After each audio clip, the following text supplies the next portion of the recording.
He humiliated me by cheating on me with my sister in front of everyone, but I got back on my feet and made him regret it right in front of everyone who laughed at me.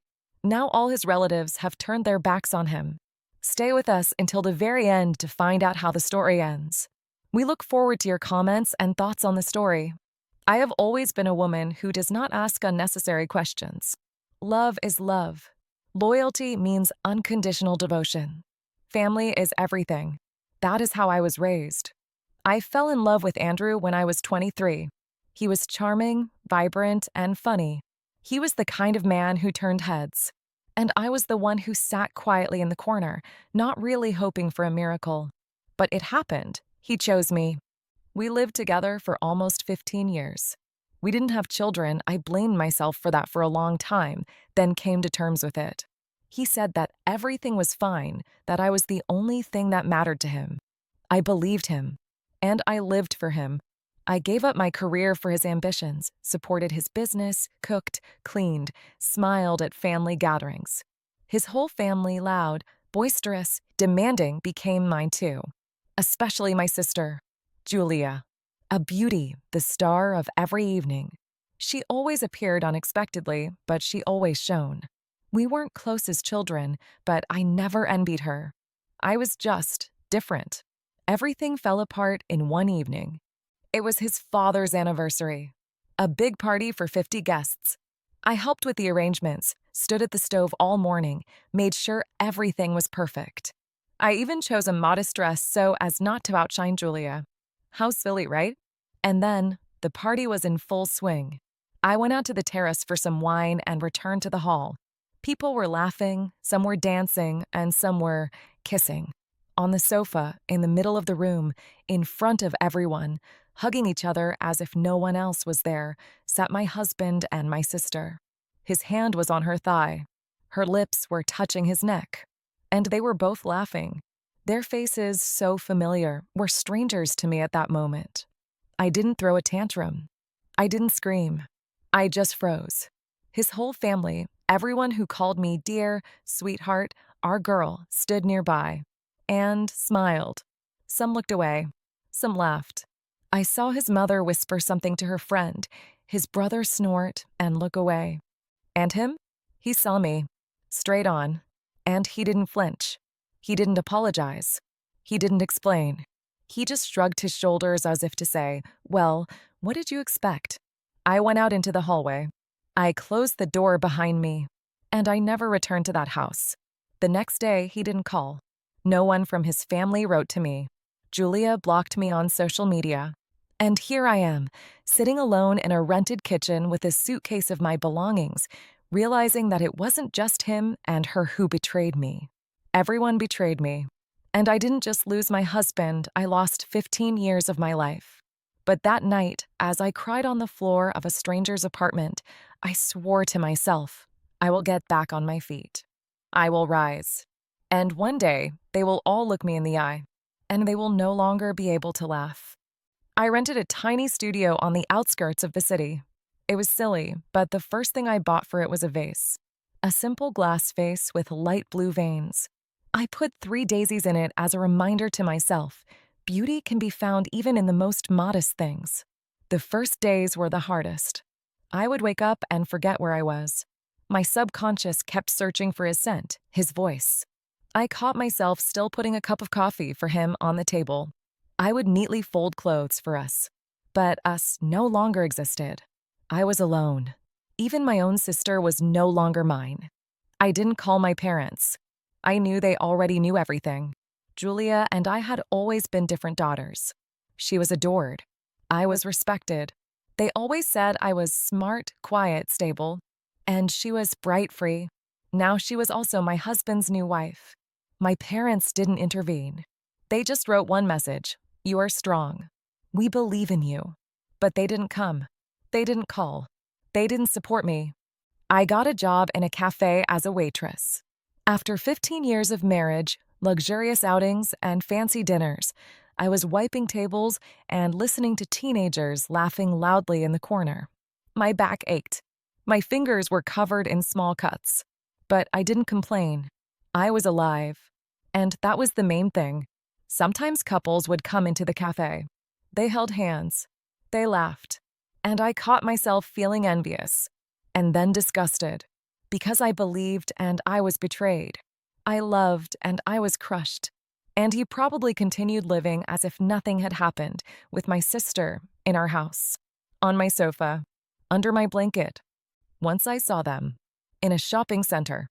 He was holding her waist, and she was laughing loudly, pointing at something in the window. They walked past without recognizing me. I stood to one side with my groceries in a paper bag, wearing a cheap coat. And you know what I felt? A strange emptiness. Not pain, not anger, just emptiness. As if the woman looking at them was no longer me, but someone new. Someone starting with a clean slate. That evening, I went home and took out my old notebook. A long time ago, before I got married, I used to write fairy tales, stories, notes. It was all lying in a forgotten drawer. But now I opened it.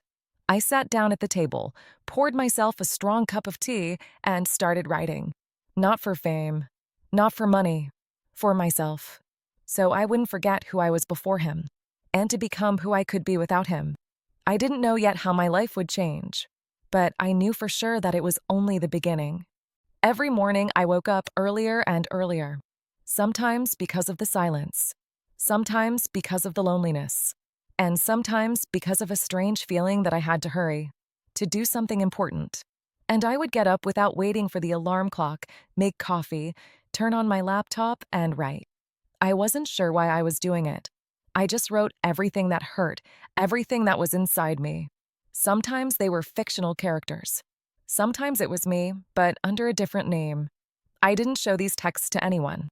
I just saved them, as if I were hiding fragments of my soul between the lines. Working in a cafe was hard, but I learned to see the meaning in it. I watched people. I learned to read their emotions, see their lies, notice details. Before, I blindly believed words. Now I listened to the silence between them. One day, a woman in her 50s came into the cafe.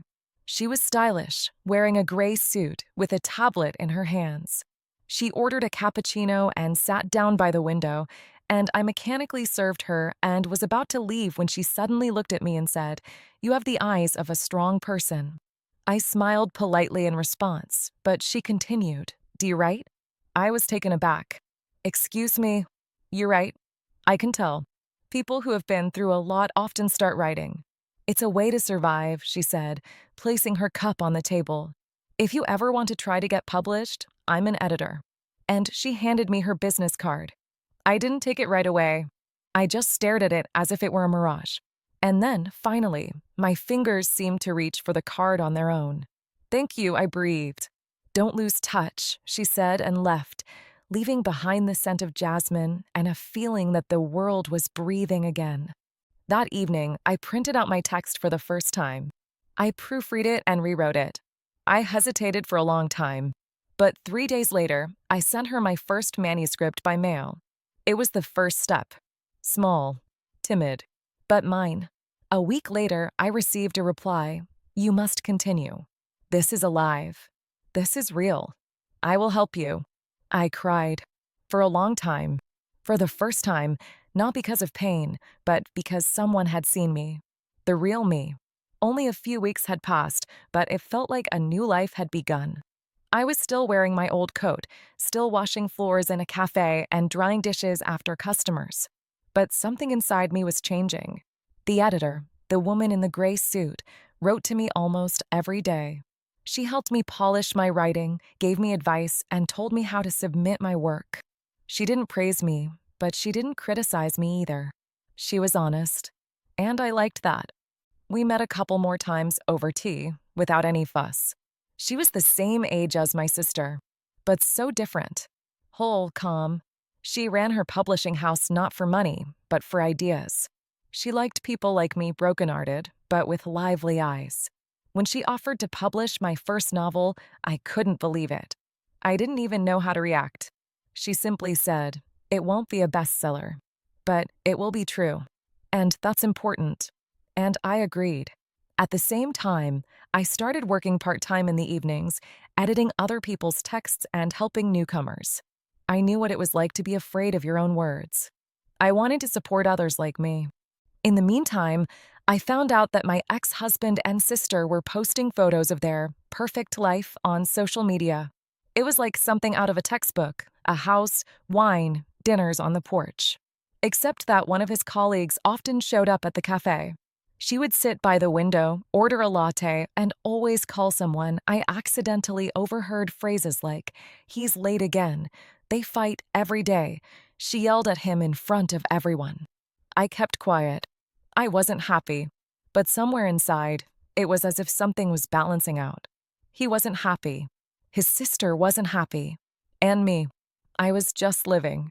No drama, no photo reports, but with a feeling that I was where I belonged. When my story came out, in a small print run, with a simple cover, I was afraid to pick it up. But when I opened the first page and saw my name there, my heart skipped a beat. It was me, not a wife, not a cheated woman, not an ex, just me, a woman who started all over again. I didn't know how many women had read my first novel. Some may have flipped through the first few pages and forgotten about it. Others, on the contrary, read it all in one evening and cried. I started receiving letters. Real paper letters. The postman brought them to me. I had a small sticker on my door that said author's name. And people wrote. Women who had been cheated on. Women who had been betrayed. Those who had been left with nothing. They shared their stories as if I understood them. And I really did. I couldn't reply to everyone, but I read every letter with trembling hands. Once I received a letter from a woman in Arizona. She wrote, "My husband told me I was a failure.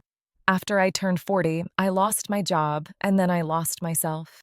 But your words reminded me that I still exist, and that I can be strong." I reread those lines over and over again. I hadn't just survived, I had become someone who could reach out to others. It was stronger than revenge, stronger than bitterness. It was real. The idea for a new book appeared on the horizon. I started writing it between shifts, on drafts, on napkins, on my phone. I was still washing dishes and sweeping, but inside me a new story was being born.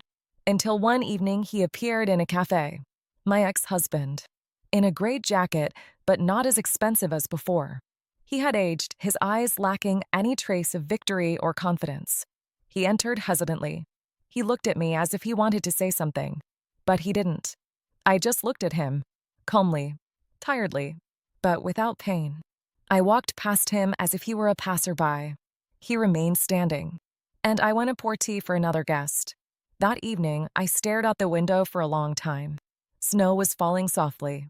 My heart was calm. I didn't seek revenge. I didn't finish him off. I just grew out of that pain, and he remained in the past. He never came over. He didn't say a word. He just stood at the bar, looking down, and left as quietly as he had appeared. And I felt neither anger nor malice. Just a slight, almost colorless surprise. Why did you come? What did you hope to see? The woman you once broke? She's gone. I went back to the table, picked up the rag, and calmly continued wiping. At the next table, someone was laughing, someone was arguing on the phone, someone was trying to work on their laptop. Life was going on as usual. And I suddenly realized I am no longer a minor character in it. I am once again the main character of my own life. My sister hadn't written to me. We hadn't spoken since that night when she stood there in her wedding dress, and I stood there alone. But according to rumors, things were falling apart in her family. People said he kept coming home late or disappearing for days at a time. She posted contrived quotes about forgiveness on social media, but if you looked closely, there was no longer any joy or happiness in her eyes. I didn't follow it on purpose anymore. I just stumbled upon it once or twice. And even that didn't hurt anymore. I didn't care anymore. I was living in a different dimension, in a different reality. My new manuscript was accepted. The publisher offered me a full contract with a small but fair advance. I moved out of my old rented apartment into a modest but cozy studio. I had my own space, my own cups, my own bookshelves. And then one day I received a letter. From her. From my sister. Handwritten. A yellowed envelope.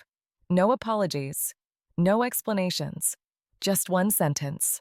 It seems you really are stronger than I thought. I put the letter back in the envelope and put it in a drawer. I didn't want revenge. I wanted peace. And it seemed that I finally had it. That morning, I woke up at dawn. I usually slept soundly, but that day something disturbing woke me up early.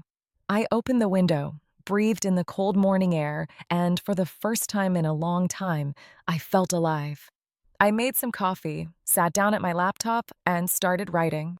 Not because I had to, but because I wanted to. The story unfolded on its own easily, sincerely, as if someone were whispering it to me from within. I no longer wrote about pain, now there was power in my words. And, strange as it may sound, gratitude. Yes, he betrayed me. Yes, she broke my heart. But if it weren't for them, I wouldn't have found myself. My second book was called Again. There were no names in it, but everyone who knew me recognized the characters. The book became popular, not a sensation, no. People just read it and passed it around. They felt it. Women wrote to me, "You said what we were afraid to say out loud." And then one day I got a call. They asked me to come in for an interview. It was a small local TV show about women who had overcome difficulties.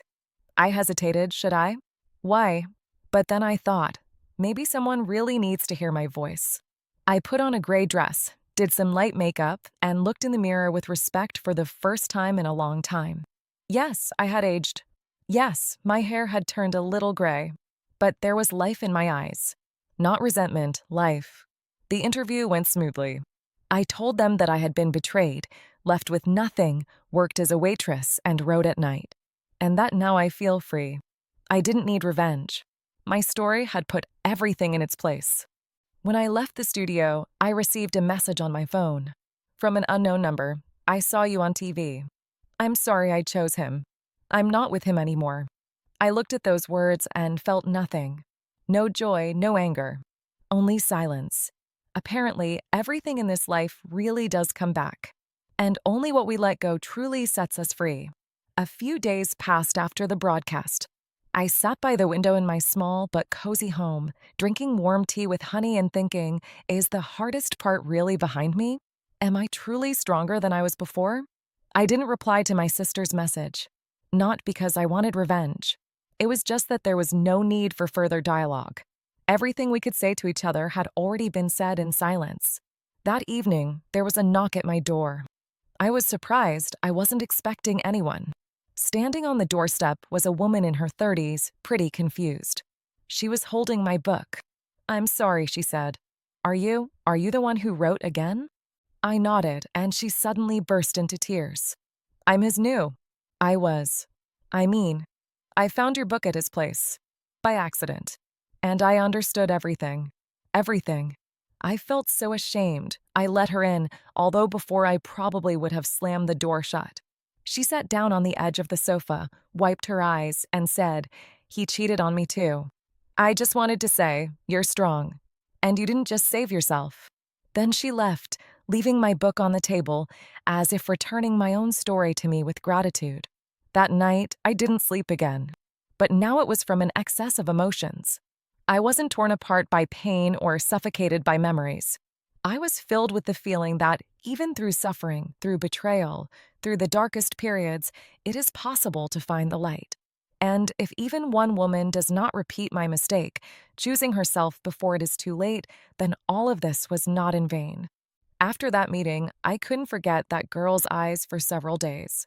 Her gaze contained everything that had once lived inside me: confusion, resentment, pain, and shame. I saw myself in her, in my former self, who felt like the whole world had collapsed and there was nothing to hold on to. But as it turned out, the world doesn't collapse. It just changes shape. And if you know how to breathe, you will survive. Even if at first it seems like there is no air at all. I received a letter from the school where I used to work. They invited me to give a master class for high school students to talk about my life, my work, and how to rebuild yourself. I had my doubts, because teenagers rarely listen to adults. But I agreed anyway. I came to a cozy auditorium where the walls still smelled of chalk and old blackboards. Sitting in front of me were girls, so lively and bright, with phones in one hand and dreams in the other. I told them my story. without embellishment, without drama, simply calmly, as it was. And at that moment, I saw one of the girls crying. Silently, secretly, but sincerely. After my speech, she came up to me and said, "My mom is going through this right now. I didn't know how to help her, but now I know that I just need to be there for her." I hugged her, and at that moment, I realized that my story lives on, in others, stronger than ever. That evening, I opened an old box. Inside was a letter he had left before he left.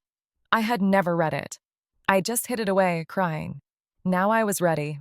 I opened the envelope, and there were only 3 words: "You will win." "I'm sorry." I smiled. It was too late. But still, those 3 words didn't change the past. He still left. He still betrayed me. He still left me with nothing. But, strangely enough, his confession didn't hurt.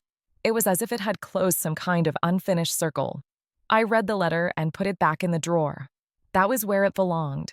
That evening, I went back to the park, with the same coffee in my hands that had once helped me stay sane. Only now I wasn't going there to hide, but to breathe. I sat down on the same bench where I had once cried in silence, hiding my face from passers-by. Now I sat openly, with my back straight and my eyes full of peace. Suddenly, a man sat down next to me. He was about 50 years old. He looked respectable, with gray hair framing his face and a calm gaze. "May I?" he asked, nodding toward the empty seat. "Of course." He sat silently with me for a couple of minutes, then suddenly said, "You look like you just won a battle." I smiled. Maybe I did. He turned out to be the owner of a local art gallery. We struck up a conversation. I told him that I used to write and now I had a small blog. He listened attentively. Then he suggested, "Would you like an exhibition? Not of paintings, but of words. We'll design your texts visually. It will be something new, something alive." I was surprised. Who would come to see that? He smiled. "Women who need to be reminded that they are not alone." I agreed. Not even for the sake of the exhibition. For the sake of telling others that everything passes and starts again. The exhibition took place a month later. More people came than we expected. Women stood at the stands, read my phrases, and cried. Some silently, some sobbing. But no one left the same. One of them came up to me and said, "Thank you. You didn't write your story. You wrote mine." After the exhibition, my life seemed to have reached a new level, not in terms of fame or money, no. It was just that, for the first time in a long time, I felt needed. Not as someone's wife. Not as an abandoned woman. But as a person. As a voice that someone heard and maybe, thanks to that, stayed on their feet. Strangers started writing to me. Letters came from all over the state and then from other states. Each one contained someone else's pain, someone else's struggle. Women who had been betrayed, humiliated, deceived. Some were still crying at night. Some had already taken a step towards a new life. But almost every letter said the same thing. I thought I was alone. I realized, no, I'm not alone. There are thousands of us. We just kept quiet for a long time. We were afraid for too long of being inconvenient, angry, problematic. We were taught to endure. But endurance is not a virtue when it burns you to the ground. One evening, as I was reading another letter signed, "With love, a stranger," my sister suddenly called me. I hadn't picked up the phone since the day she left with my husband. But now, something inside me stirred. I pressed the answer button. "Hello," her voice was quiet. "Hello. I know you don't have to listen to me. And maybe you won't forgive me. But I couldn't keep quiet any longer. He left me. He said he didn't love me. He just packed his things and disappeared. And I was left alone. And suddenly I realized that it was all happening again.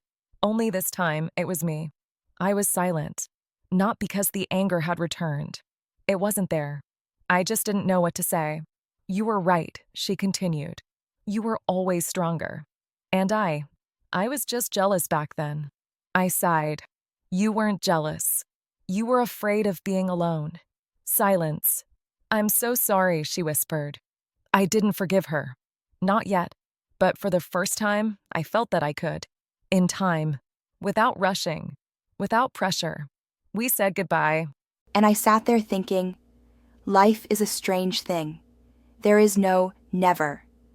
There is only not yet. A week after my conversation with my sister, I received a strange invitation. It came by email, formally written, with a stamp and a signature. One of the major women's forums in New York was inviting me to speak at their annual conference. The topic of my speech was, how to start life over when everything has been taken away from you. I reread the letter over and over, unable to believe that it was about me. Me, an ordinary woman who had been thrown out of her home a year ago with nothing but the clothes on her back. Me, who had once been broken, and now had to go on stage and talk about strength. I agreed. Not right away. I had doubts and fears. But then I remembered how many women had written to me, how many had been waiting for these words. And I said yes. When I entered the hall, my heart was pounding.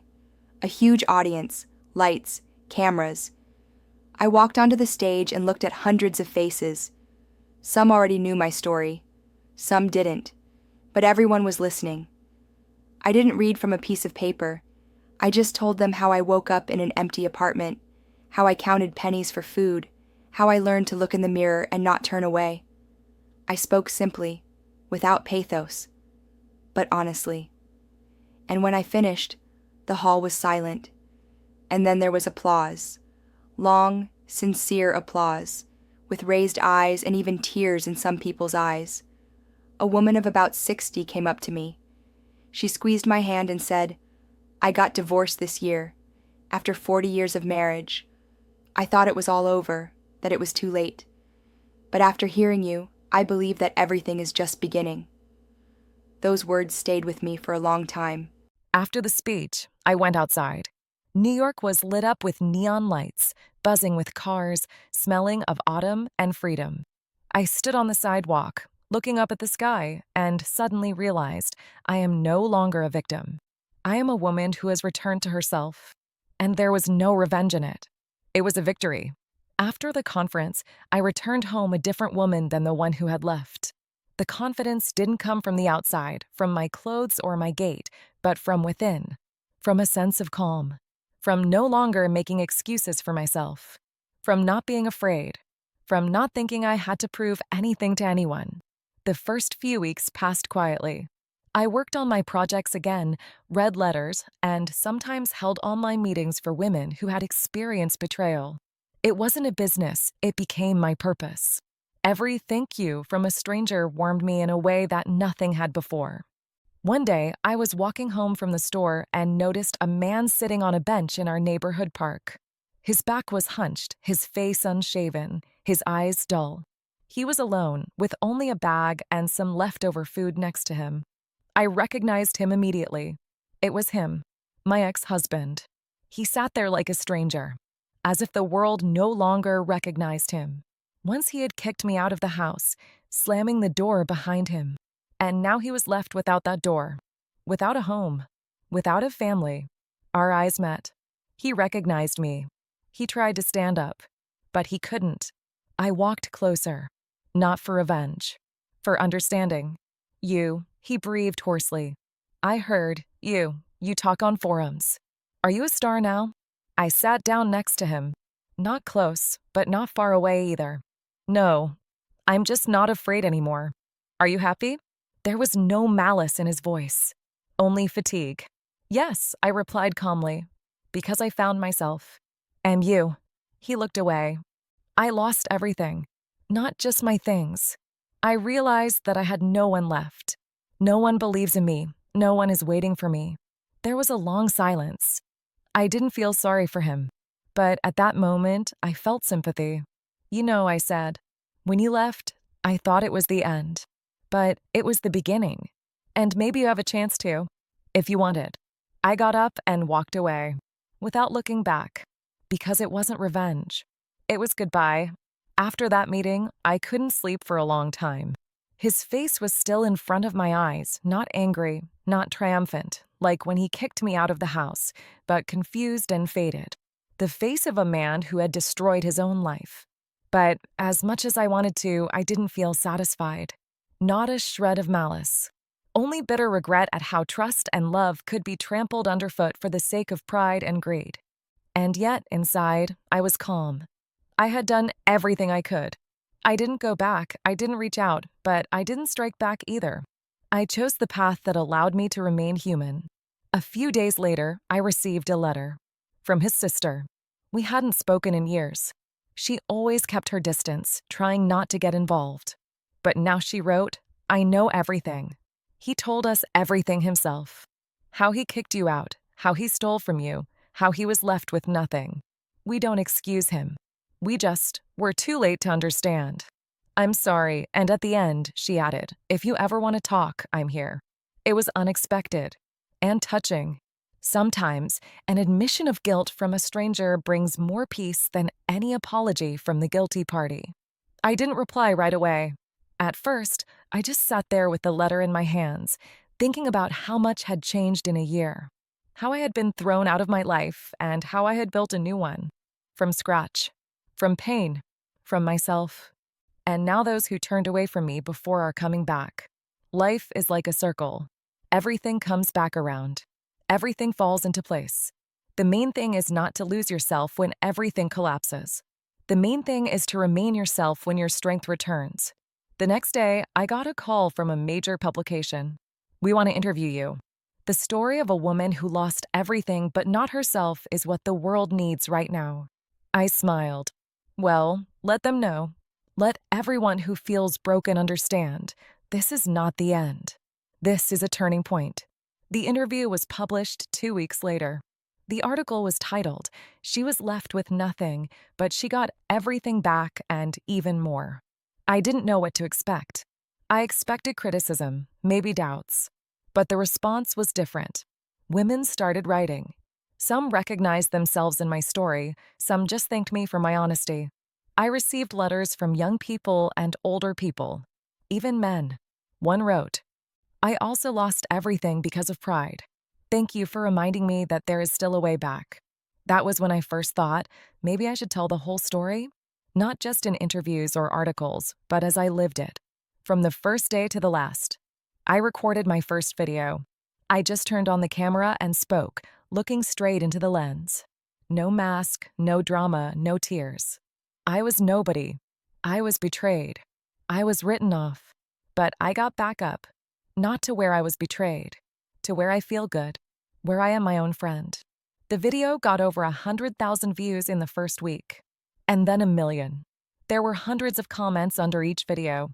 People said that I was speaking their words, that I had voiced the pain they couldn't even explain to themselves. And that's when I realized I was no longer just a victim of betrayal. I was no longer just a woman who had been kicked out. I am a voice. I am support. I am a living story. My ex called. A couple of times. I didn't answer. Not out of revenge. Just because I don't have a place for him anymore. Everything he could get from me, he already lost. And I got everything I lost. And more. Now publishers were writing to me. TV channels. I hosted shows. I started a course for women who were starting over. And every day, as I lay in bed, I stared at the ceiling and thought, how good it is that I didn't break down back then. A little over a year had passed since he kicked me out of the house with a suitcase in my hands and an empty bank account. And now I was standing in a large, bright hall with a microphone in my hand, in front of hundreds of women who had come to listen to me. Each of them had gone through something of their own. Divorce, betrayal, loss, fear. But in all of them, I saw what had once burned inside me, the desire to survive, to become stronger. I talked about how I worked as a cleaner and lived in a room with no windows. About how ashamed I was to go to a thrift store to buy a winter coat. How I stood at the bus stop with dirty hair because there was no hot water and cried into my handkerchief until the bus arrived. But then I told them how I opened my first bank account. How I found a part-time job, then a second one, and then started studying again. And how, for the first time in a long time, I woke up and felt that I wasn't helpless. That I existed. I am alive. They listened and cried. Some laughed through their tears. One woman stood up and said, "I came here because I was going to take my own life tomorrow." but now I want to try again. For myself. I fell silent. I didn't know what to say. I just went over and hugged her. Sometimes no words are needed. After that meeting, I drove home for a long time. Through the noisy city, the lights, and the hustle and bustle. I remembered how I once drove through the night, holding my last money in my hands, not knowing where I would sleep. And now I wasn't just going home. I was returning to myself. To the woman I had been searching for inside for so long. To the one who never gives up. A notification popped up on my phone. Your deposit has been successfully credited. Balance, $27,041.14. I smiled. It was my money. Earned. Deserved. And no man had anything to do with it anymore. I started a new chapter in my life. Not just as a woman who had survived betrayal, but as a person who had managed to rebuild everything. I had a cozy home. Small but bright, with white curtains and my favorite armchair by the window. On the wall hung a photo that the girls from my first year had given me. It was me, smiling, with the caption, "You got your name back." But one day, on my way back from the store, I saw him. He was sitting on a bench. The same one, near the old bus stop where we used to wait for the minibus together, holding hands. Now he was hunched over, his eyes dull. In his hands was an old, torn backpack. He saw me too. "Laura," he said quietly. I came closer. He looked up at me. You've changed. You're different." I nodded. "Yes, I have. Thanks to you." He lowered his eyes. "I have nowhere to go. No one will take me in. Even my own brother turned me away. Everything I had, I destroyed myself." There was no malice or hope in his voice, only exhaustion. He wanted me to feel sorry for him. He wanted me to be the person I used to be, soft, forgiving, ready to extend a hand even to those who had burned it. But I just said, "I hope you find the strength to get back on your feet," just like I had to once. And I left. I didn't look back. I didn't need to know if he was watching me. I knew the main thing. Now my path didn't depend on other people's actions. I live by my own rules. I am no longer a victim. And let him remember how easy it is to lose everything when you don't appreciate those who were there for you in your darkest hour. Spring came early that year. I was sitting on the terrace, wrapping my hands around a cup of tea, listening to the first raindrops hitting the roof. My tablet was lying nearby. I had just finished a live broadcast with the participants of my new project. We talked about financial independence and how not to be afraid to start from scratch. I saw in their eyes what I once saw in the mirror myself, hope. Timid, but real. My life has changed beyond recognition. Not because I've become rich or famous, no, but because I've learned to be myself. I've learned to get up in the morning and smile not because I have to, but because I want to. I've learned not to be afraid of being alone, not to be afraid of starting from scratch, not afraid of loss. And at some point, I realized that everything that had happened to me was not the end. It was the beginning. I wasn't broken. I was reborn. And the man who once called himself my husband, he became a lesson for me, a very dear, painful, but important one. Sometimes, when I walk past that same old bench, I notice that it has been repainted. Someone is sitting there with a coffee, someone with a dog, someone is just waiting for the bus. But he is no longer there. And I don't even feel any malice. Not an ounce. I don't need him to suffer. It's enough for me that now I know I will never allow myself to be weak again. Now I am strong, because I've been through it all. And I chose myself. When you live a long time fighting for justice, for dignity, for your name, there comes a moment when everything around you freezes. It's as if the world is letting you breathe. Not for a minute, not for a day, but for real. I sat in a cafe with stained glass windows in the center of the city and watched passers-by rush by, sheltering from the spring rain with umbrellas.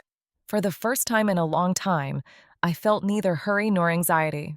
I didn't come to this cafe by accident. We used to sit here together. Back then, he would order 2 coffees and look at me as if he could see his future life. And now I was sitting at the same table alone, but not lonely, just free. Notifications flashed on my phone screen. A new project I had launched with a team of women helping victims of financial manipulation in marriage was already gaining momentum. We told our stories, shared our experiences, and I saw how these words resonated with people.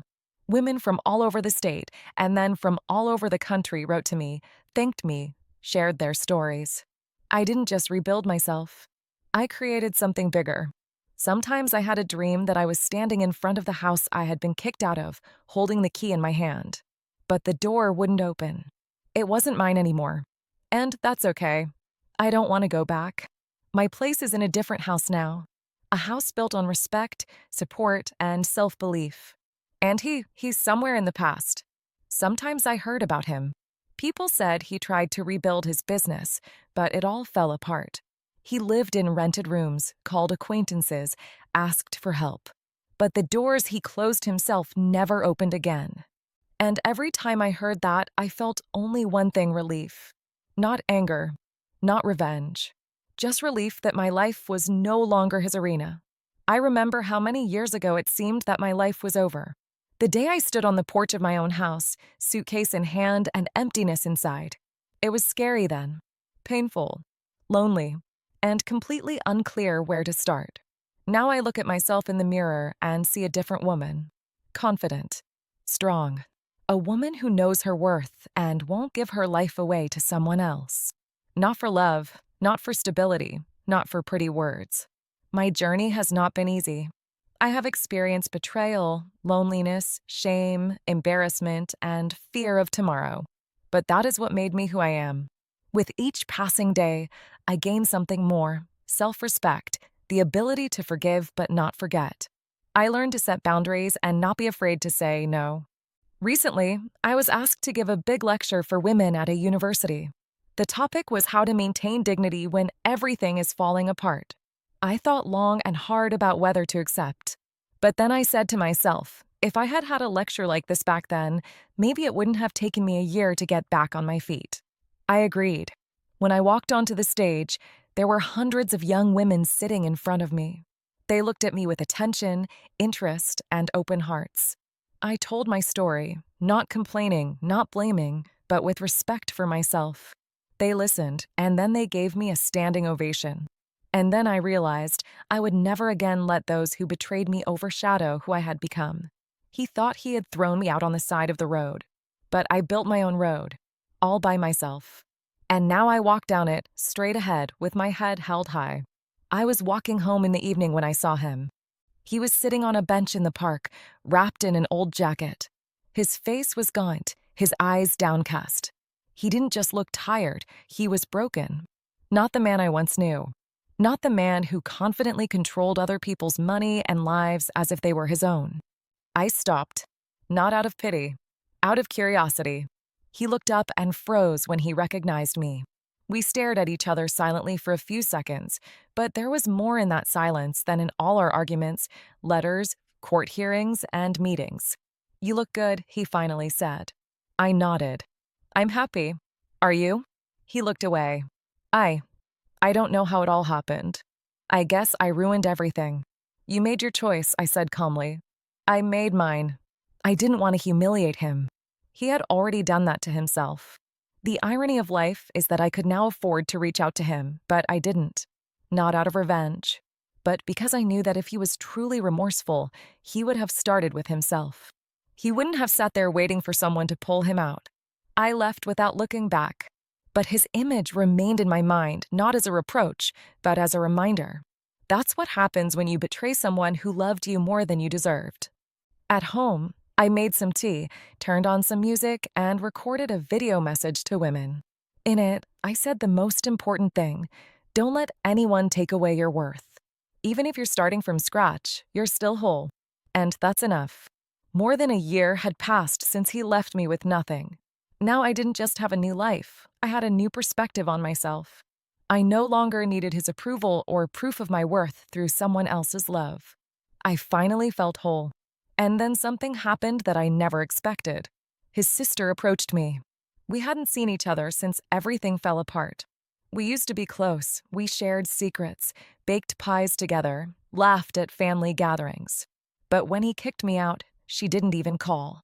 I thought she was gone from my life forever. I'm sorry, she said suddenly. I didn't know how to react. I was ashamed of him.